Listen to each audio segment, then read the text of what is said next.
नमस्कार। आज के इस विश्लेषण में हम एक ऐसी घटना की तह तक जाएंगे जिसने आंध्र प्रदेश के अन्नामय्या जिले को अंदर तक हिलाकर रख दिया है। एक शांत सा इलाका और वहां एक मासूम बच्ची का अचानक गायब हो जाना।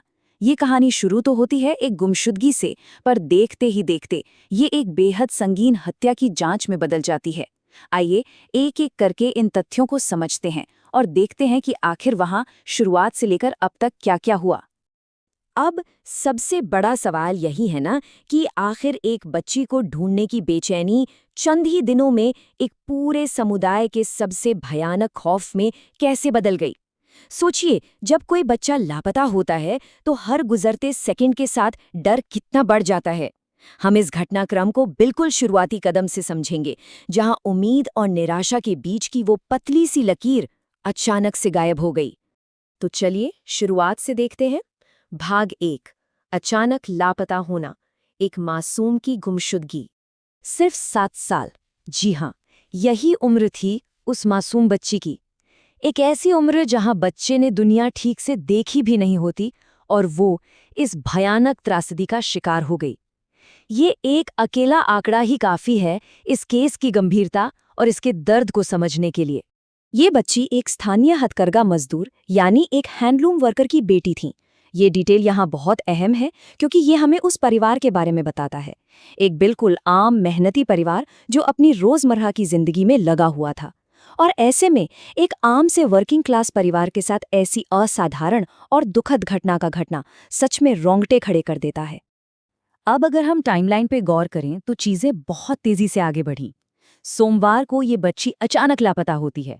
उसके ठीक बाद के दिनों में स्थानीय स्तर पर तलाशी अभियान जोर शोर से शुरू हो जाते हैं। पूरा इलाका, परिवार, सब के सब बच्ची को ढूंढने में जुट जाते हैं। और फिर सर्कल इंस्पेक्टर मोहम्मद राफी इस तलाशी अभियान का नेतृत्व अपने हाथों में लेते हैं। यानी कानून व्यवस्था ने बिना वक्त गवाए एक प्रॉपर सिस्टमैटिक अप्रोच के साथ एक्शन लेना शुरू कर दिया था। आगे बढ़ते हैं। भाग 2। सीसीटीवी से सुराग। जांच में आई एक सबसे बड़ी सफलता।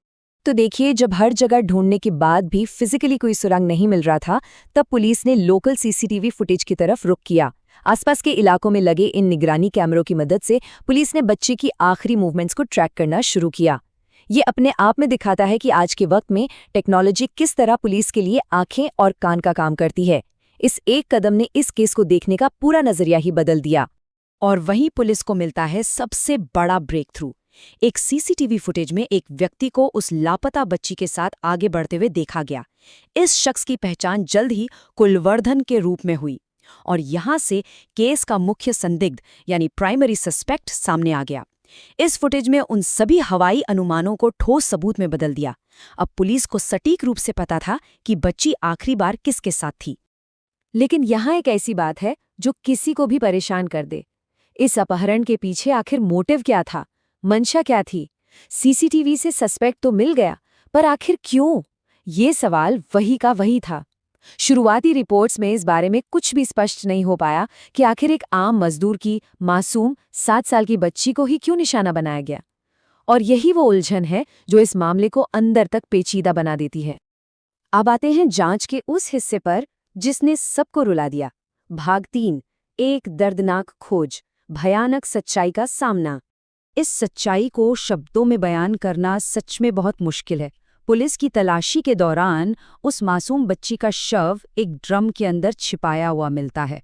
ये वो पल था जब बचाव की सारी उम्मीदें टूट गईं और सबसे डरावनी आशंका सच साबित हुई। इस क्रूरता ने न सिर्फ परिवार को तोड़कर रख दिया बल्कि पूरे स्थानीय समुदाय में गहरा शोक और गुस्सा भर दिया। ये अपने आप में दर्शाता है कि यह अपराध किस हद तक संगीन और अमानवीय था। शव के बरामद होते ही इस कानूनी मामले की दिशा और दिशा दोनों पूरी तरह से बदल गईं। जो जांच अब तक सिर्फ एक लापता बच्ची की तलाश थी, वह अचानक से एक फुल फ्लेज्ड हत्या की जांच यानी मर्डर इंक्वायरी में तब्दील हो गईं। कानूनी तौर पर देखा जाए तो ये एक बहुत बड़ा बदलाव था। अब फोकस सिर्फ बच्ची को ढूंढने पर नहीं रहा, बल्कि हत्यारे की मंशा और पूरे सच को ढूंढ निकालने पर शिफ्ट हो गया। आइए आखिरी हिस्से की तरफ बढ़ते हैं। भाग 4। न्याय की गुहार, कड़ी कार्रवाई की मांग। इस हृदय विदारक खुलासे के आते ही प्रशासन और राजनीतिक स्तर पर तेजी से हरकत हुई। अमरावती में चल रहे असेंबली सेशंस के दौरान ही मदनपल्ले के एमएलए नवाज बाशा ने इस मामले को तुरंत उठाया और सीधे चीफ मिनिस्टर को अलर्ट किया। साथ ही होम मिनिस्टर को भी इस केस की छोटी बड़ी जानकारी दी गई। इतना ही नहीं, एमएलए बाशा ने पीड़ित परिवार से खुद मिलकर उन्हें धांधास बंधाया। स्थानीय नेतृत्व ने इंश्योर किया कि इस दुखद घटना को सबसे ऊपर प्राथमिकता मिले। तो अब प्रशासन क्या कर रहा है? कानूनी प्रणाली ने 3 ठोस कदम उठाए हैं। पहला, मुख्य संदिग्ध कुलवर्धन को तुरंत पुलिस हिरासत में ले लिया गया है। दूसरा, उसके साथ एक फॉर्मल इंटरोगेशन यानी औपचारिक पूछताछ की पूरी तैयारी चल रही है ताकि केस की एक-एक परत खुल सके। और तीसरा, जो सबसे अहम है, अधिकारी इस घिनौने अपराध के लिए कड़ी से कड़ी सजा की मांग कर रहे हैं, जिसमें आजीवन कारावास या मृत्युदंड तक शामिल है। ये प्रशासन के सख्त रुख को बिल्कुल साफ कर देता है। इस दौरान मदनापल्ले के एमएलए नवाज बाशा का एक बेहद जरूरी बयान सामने आया। उन्होंने साफ लफ्जों में कहा, न्याय किसी राजनीतिक दृष्टिकोण से नहीं बल्कि मानवीय दृष्टिकोण से दिया जाएगा। ये लाइन इस बात को हाईलाइट करती है कि इस वक्त मुद्दा कोई राजनीति नहीं बल्कि एक भयानक मानवीय त्रासदी है। ये बयान इस बात का संकल्प है कि प्रशासन का फोकस बिना किसी भेदभाव के सिर्फ और सिर्फ उस मासूम बच्ची और उसके परिवार को इंसाफ दिलाने पर है।